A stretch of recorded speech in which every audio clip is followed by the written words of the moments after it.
Olá, pessoal. Estamos aqui para dar início à nossa aula 3, tá? E ela vai seguir o tópico, não é? Ainda investigando como é que os movimentos ocorrem.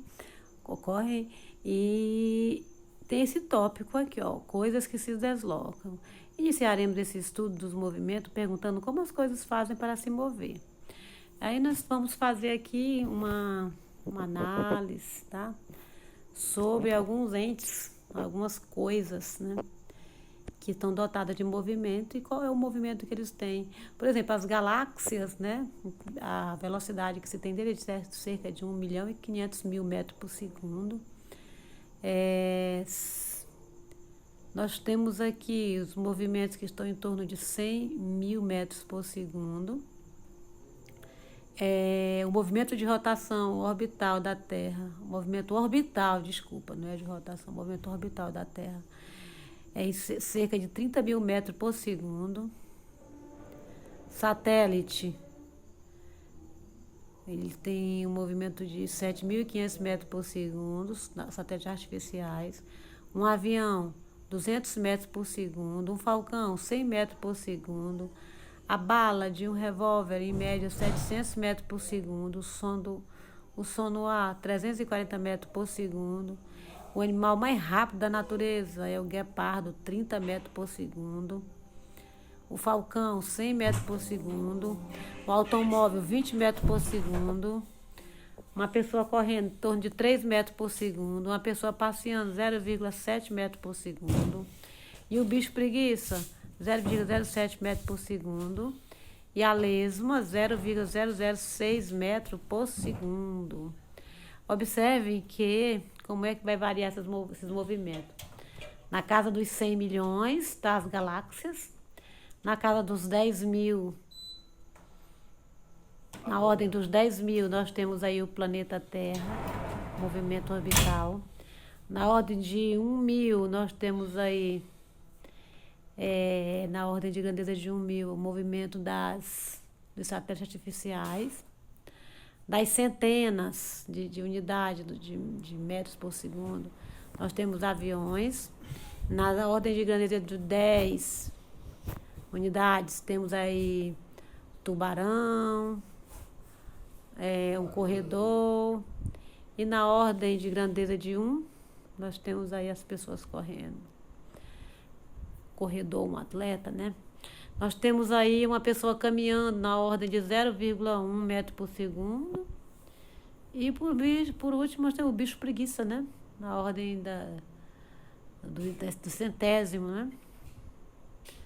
O bicho preguiça, a lesma e assim por diante.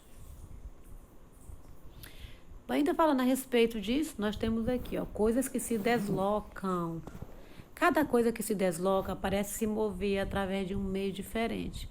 Automóveis e caminhões usam rodas, animais terrestres usam pernas, aviões e pássaros usam asas e assim por diante. Apesar dessa variedade, podemos perceber determinados aspectos que aparecem em todos eles. Para entender isso, vamos analisar separadamente o que é o movimento das coisas que possuem algum meio próprio de se mover, como motores, pernas e coisas que dependem de um impulso de algum outro objeto para obter esse movimento. E as coisas que parecem se mover sozinhas. Existem coisas que parecem se mover sozinhas. Quais são essas coisas? Aquelas coisas que voam, as coisas que nadam, as coisas que andam. E quais são as coisas que voam? Se você se perguntar a qualquer um, o que faz um avião voar? A primeira resposta provavelmente será esta: são as asas. Essa é uma resposta correta, mas não é a resposta completa. Para que as asas de um avião possam sustentá-lo no ar, é preciso que ele atinja uma certa velocidade inicial e que se mantenha em movimento no mínimo com essa velocidade. Para que essa velocidade seja atingida, é que são empregados motores a jato ou então as hélices. Tanto as hélices quanto os motores a jato têm função de estabelecer uma forte corrente de ar para trás, que faz com que a aeronave seja empurrada para a frente. Batendo as asas, os pássaros também empurram o ar para trás e para baixo e conseguem se locomover no ar. No espaço onde não há o ar, para ser empurrado, a locomoção pode ser feita com foguetes que expelem gases em altíssima velocidade. A locomoção sobre a água também exige empurrar algo para trás. Em geral, esse algo é a própria água, que pode ser empurrada por uma hélice, por um remo, por um jato, um jet ski. A natação também exige que se empurre água para trás. Isso é feito com o movimento de braços, pernas, sob a água. Sob a água, peixes e outros animais marítimos também empurram águas, usando as suas nadadeiras, né? Empurram a água. E as coisas que andam? Bom, os movimentos sobre a Terra também obedecem o mesmo princípio, embora não seja muito visível. A locomoção de um automóvel ou de uma pessoa se dá a partir de um impulso para trás, dado pelas rodas, pelos pés. Portanto, mesmo contando com motores, com pernas, com nadadeiras ou com asa, os veículos e os animais precisam de algo para empurrar para trás, para conseguir sua locomoção. E esse algo pode ser o ar, a água ou até mesmo o próprio solo, o qual ele se movimenta. Observa aqui essa mulherzinha se movimentando, o mesmo princípio que ela está fazendo, o carro também está. Aqui. É o mesmo princípio. Esse avião, para se movimentar, tem que empurrar o ar. As setas mostram o que está acontecendo, né? Eles empurram, exercem uma força no ar, empurrando o ar para trás. Nisso ele recebe, né, uma outra força de impulso para ir para frente. As hélices jogam o ar para trás e impulsionam o avião para frente. As coisas que realmente parecem não se mover sozinhas. Quais são essas coisas, né? Pois é. Parece que para se mover os objetos sempre dependem de outro, mas há situações nas quais isso fica ainda mais evidente. Uma bola de futebol, ela não se move sozinha. Seu movimento depende do chute do jogador. Da mesma forma, um barco, a vela, depende do vento para ter movimento. Em ambos os casos, o movimento já existia anteriormente. No pé, no vento. Parece estar sendo parcialmente transmitido para um outro corpo. A bola e o barco. Essa transmissão de movimento é mais visível em um jogo de bilhar ou sinuca, quando uma bola, ao atingir outra, em cheio, perde sua parte do seu movimento, enquanto que a bola atingida passa a se mover.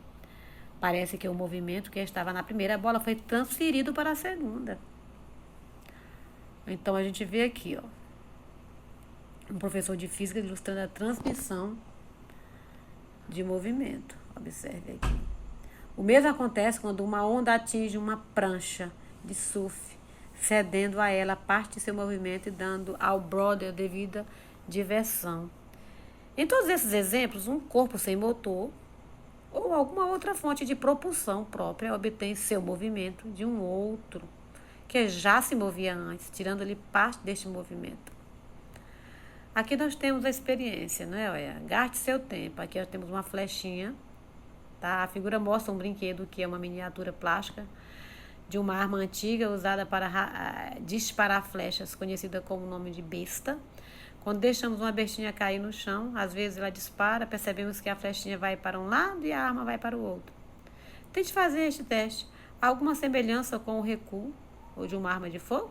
Explique. O balãozinho cheio de ar, soltado. Olha, observe que o ar, ao sair, vai empurrar o ar e vai receber o impulso para frente. Tente acoplar essa bexiga a um carrinho e veja se consegue fazer ele se mover com a força gerada pelo escape do ar. Procure explicar o movimento do carrinho comparando aos exemplos que discutimos nas páginas anteriores.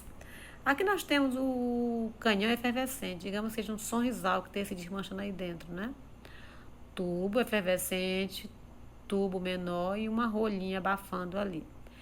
Aí esse aqui vai ilustrar o foguete, tá? Se um canhão recua ao disparar, temos aí um possível sistema de propulsão. A montagem acima simula um canhãozinho que também pode ser acoplado a um carrinho.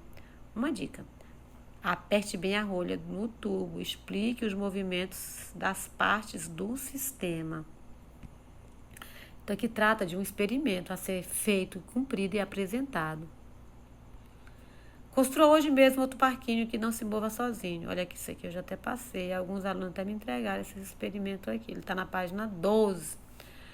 Tem 3 modelos diferentes para você produzir algo que vai demonstrar o que nós vimos anteriormente. Todo movimento, ele não surge sozinho. Ele surge com pares de força. Vai ser uma demonstração. Cada um desses aqui tem umas perguntinhas embaixo para ser respondido. Ok, aula 4. Aliás, aqui nós ficamos, tá bom? Bons estudos para vocês, pessoal.